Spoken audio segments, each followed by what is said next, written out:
untuk kelangsungan hidupnya. Bagi manusia, air dapat dimanfaatkan secara langsung maupun secara tidak langsung. Secara langsung, air dimanfaatkan untuk minum, mandi, memasak, mencuci, membersihkan lantai, menyiram tanaman, dan masih banyak lagi. Manfaat air secara tidak langsung dapat kamu jumpai pada PLTA. Aliran air dimanfaatkan untuk menghasilkan listrik pada pembangkit listrik tenaga air atau PLTA. Misalnya PLTA tersebut. Selain manusia, hewan dan tumbuhan juga memanfaatkan air. Bagi hewan, air bermanfaat untuk minum, mendinginkan dan membersihkan tubuh, serta sebagai tempat minum bagi hewan air. Sementara itu, bagi tanaman, air membantu tumbuhan dalam proses fotosintesis. Air memiliki banyak manfaat bagi kelangsungan hidup makhluk hidup. Oleh sebab itu, kita harus senantiasa menjaga kebersihan air. Air yang bersih memiliki ciri-ciri antara lain: tidak berwarna atau bening, tidak berbau, tidak berasa, dan tidak mengandung zat berbahaya. Jika kebersihan air terjaga, maka manfaat air dapat dirasakan oleh seluruh makhluk hidup. Iya, ya. Ini tentang manfaat air. Air ini sangat dibutuhkan siapa? Manusia. Bukan hanya manusia, hewan juga ya kan? Tumbuhan juga, semua makhluk hidup memerlukan Air. Coba apa saja tadi manfaat air? Apa? Minum, terus mandi, baru memasak, terus mencuci, terus membersihkan bahan-bahan dapur, alat dapur, baru untuk hewan apa manfaatnya? Minum, ya. Untuk tumbuhan fotosintesis. Jadi air ini sangat diperlukan oleh makhluk hidup ya. Jadi air ini banyak manfaatnya. Manfaatnya ini juga bisa untuk pembangkit listrik tenaga air ya. Jadi dari air itu bisa menghasilkan listrik ya. Teks itu di sini kita disuruh untuk membuat pertanyaan sesuai dengan 6 kata tanya. Apa aja itu kata tanyanya? Apa, siapa, kapan, dari mana, di mana, seberapa. Iya. Apa, siapa, di mana, mengapa, kapan, dan bagaimana. 5W tambah 1H ya. Jadi di sini nanti tugasnya di rumah membuat pertanyaan yang sesuai dengan teks manfaat air. Contohnya apa? Siapa bisa membuat? Contohnya membuat pertanyaan dan jawabannya ada di teks itu ya. Contohnya apa? Siapa bisa membuat pertanyaan? Ayo, jangan malu. Oke, Reva, apa pertanyaannya? Apa ciri-ciri air bersih? Apa ciri-ciri air bersih?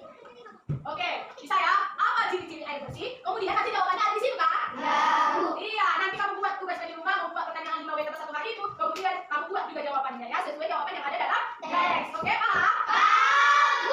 Oke. Selanjutnya kita belajar IPA ya.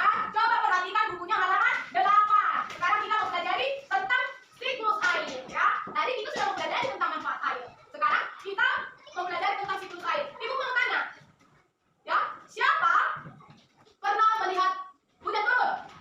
Oke, turunkan tangannya. Ya. Siapa pernah melihat air danau atau air sungai mengalir? Ya. Oke, sebagian ya. Terus ibu mau kasih pertanyaan dulu. Siapa tahu mengapa kalau baju kita dicuci bisa mengering? Siapa yang menjawab di tangan? Karena panas matahari. Jadi kalau panas matahari bagaimana?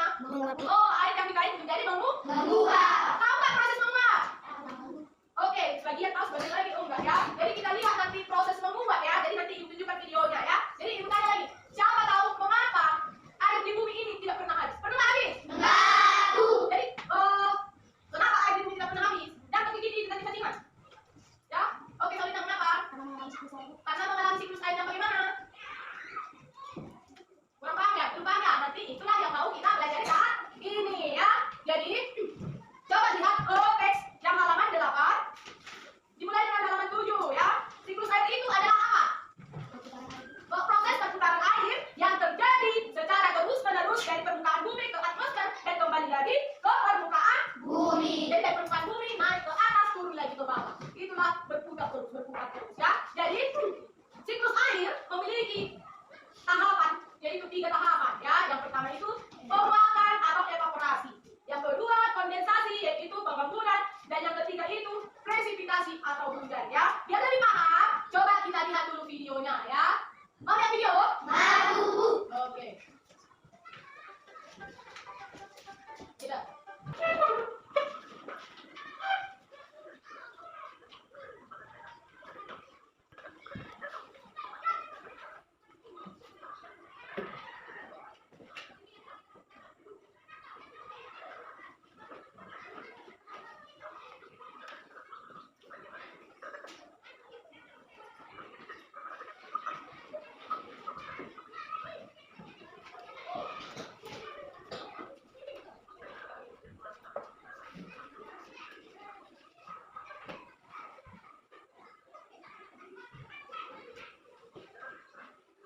Sudah siap? Sudah. Kelompok siapa sudah siap? Oke, coba kelompok 3 maju ke depan. Buka pintunya udah.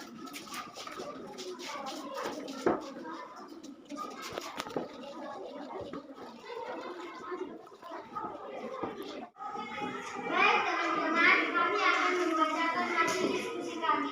Yang pertama adalah evaporasi. Air di permukaan bumi mengalami penguapan oleh panas. Yang kedua adalah kondensasi. Uap air yang menguap mengalami perembunan dan bentuk awan-awan. Yang ketiga adalah presipitation. Titik-titik air yaitu di permukaan bumi dan membentuk hujan atau salju. Setelah itu, kami akan menyanyikan lagu tentang siklus air dengan nada yang terbentuk. 1, 2, 3, ya. Siklus air ada 3 tahapan. Yang pertama, proses evaporasi. Air menguap dari permukaan bumi dan membentuk proses kondensasi. Uap mengalami pengembunan awan hingga awan saling bergesekan dan akhirnya terjadi presipitation. Titik air turun menuju bumi.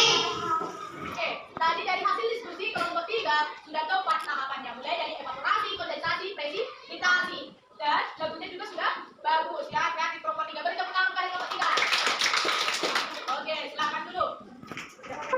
Kelompok siapa yang udah siap lagi? Kelompok 2, maju kelompok 2.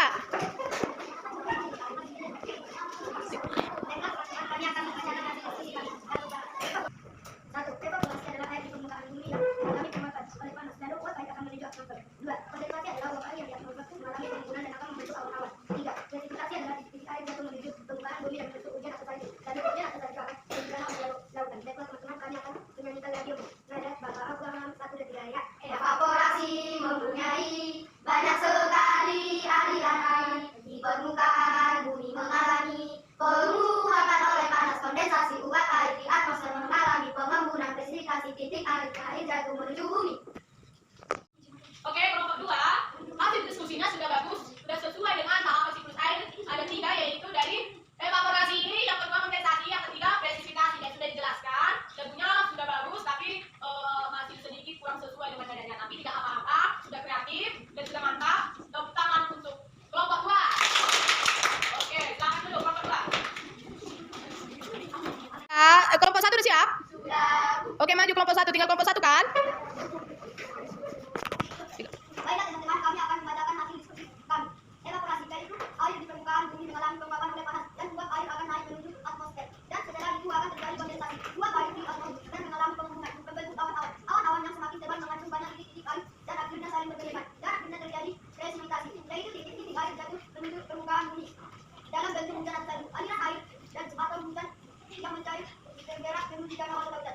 Dan kami akan menyanyikan lagu siklus air dengan nada kaca-kaca. 1, 2, 3, ya. Evaporasi air di bumi mengalami penguapan oleh panas. Kondensasi air mengalami pengembunan dan membentuk awan. Awan-awan yang tebal mengandung titik air dan saling bergesekan. Dan akhirnya terjadi presipitasi, titik air turun menuju bumi. Oke, hasil diskusi kelompok 1 sudah bagus,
perhatikan di pegunungan sana harus sama-sama menjaga kebersihan air.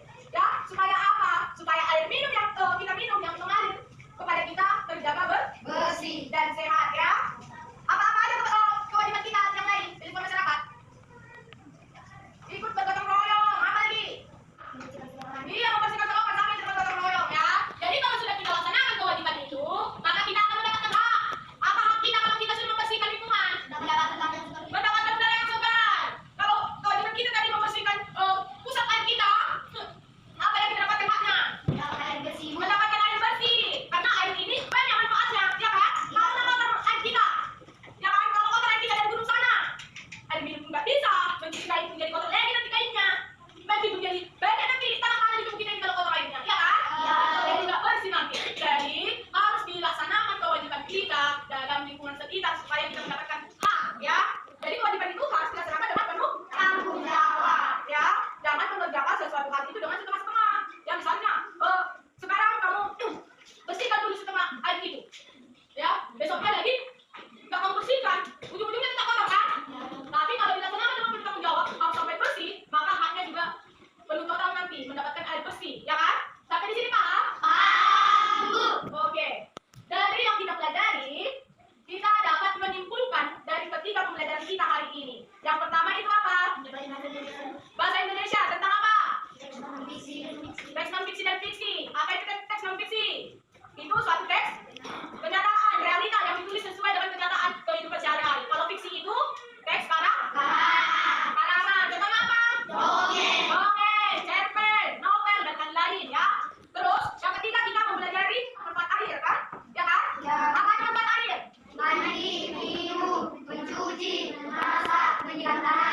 Ya, bisa juga membagi listrik tenaga air ya kan? Terus kemudian kita pelajaran kedua mempelajari tentang apa? Apa saja tahapan-tahapan siklus air? Iya, presipitasi ada 3 tahapan proses siklus air ya kan? Dan kemudian yang terakhir kita mempelajari PKN. Apa saja yang kita pelajari PKN? Hak dan kewajiban. Apa itu hak? Sesuatu yang kita terima. Apa itu kewajiban? Sesuatu yang harus kita laksanakan supaya mendapatkan apa? Hak. Kewajiban itu harus dilaksanakan dengan penuh tanggung jawab. Ya, sampai di sini paham? Paham ya kan? Oke. Aku akan memberikan soal dulu. Apakah kamu sudah mengerti atau belum? Oke, coba lihat ke depan. Di situ ada 5 soal ya. Jadi, kamu tulis itu, kamu jawabi ya. Oke, kerjakan sekarang. Sudah siap? Coba kumpulkan ke depan. Oke, sudah diperiksa tadi. Semua sudah mendapatkan nilai yang bagus, ya kan? Nilainya rata-rata 80, 90, bahkan ada 100, ya kan? Berarti semua sudah paham. Sudah paham semua?